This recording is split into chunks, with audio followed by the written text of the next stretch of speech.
વલસાડમાં એક મહિલાનું ડેબિટ કાર્ડ છીનવી એટીએમમાંથી લાખો રૂપિયા ઉપાડી લેનાર શખ્સ પકડાયો છે।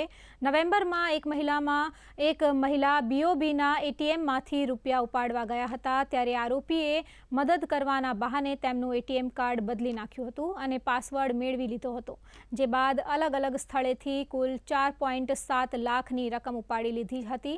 પકડાયેલો આરોપી 2 વર્ષ પહેલા એટીએમ ફ્રોડ કરતી એક ગેંગમાં ડ્રાઈવર તરીકે જોડાયો હતો, જ્યાં તેણે આ પ્રકારની છેતરપિંડીની ટેકનિક શીખી અને પોતાની ગેંગ બનાવી હતી।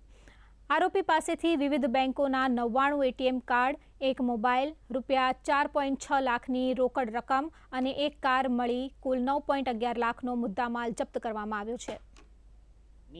મશીનની અંદર જે પૈસા ઉપડાવેલા જે લોકોને એટીએમ કાર્ડમાંથી પૈસા ઉપડવામાં તકલીફ પડી રહી છે, ભોળા અને જે લોકોને ઓછી એટીએમ કાર્ડ યુઝ કરવામાં ખબર પડશે એવા લોકોને ટાર્ગેટ કરતા હતા।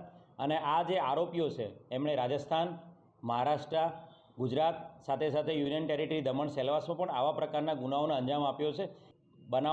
ગુનામાં જે ગયેલા પૈસા છે ટોટલ 4,06,038 રૂપિયા એ રિકવર કરવામાં આવ્યા છે। ટોટલ 99 જેટલા અલગ અલગ બેંકના એટીએમ કાર્ડ એની પાસેથી મળ્યા છે, જે એટીએમ કાર્ડની ડિટેલ્સ અમે અલગ અલગ બેંકોમાંથી હાલ કઢાવી રહ્યા છીએ। બીજી કોઈ જગ્યાએ આ પ્રકારની મોડસ ઓપરેન્ડીથી ગુના આચરેલા હોય એમણે તો એમની વિરુદ્ધમાં ગુના દાખલ કરાવી શકાય।